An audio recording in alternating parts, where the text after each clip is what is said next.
In this video, we show how to replace the air shroud on a PowerEdge R7725XD. Before working inside the system, read through and follow the safety guidelines to protect the system from potential damage and ensure your personal safety. For more information about safety guidelines, see the service manual at dell.com/support.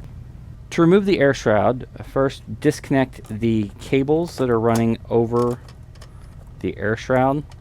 You'll have to reach down in and pull them out one by one, and then unroute, and then open the latch, the cable routing latch, and then pull them to the front of the system. With the cables disconnected, lift up on the air shroud and remove.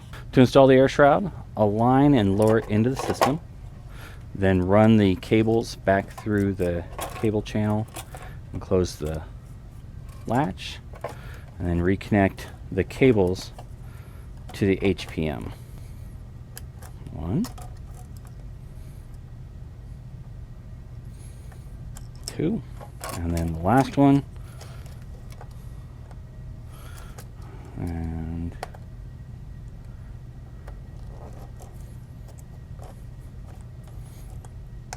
3.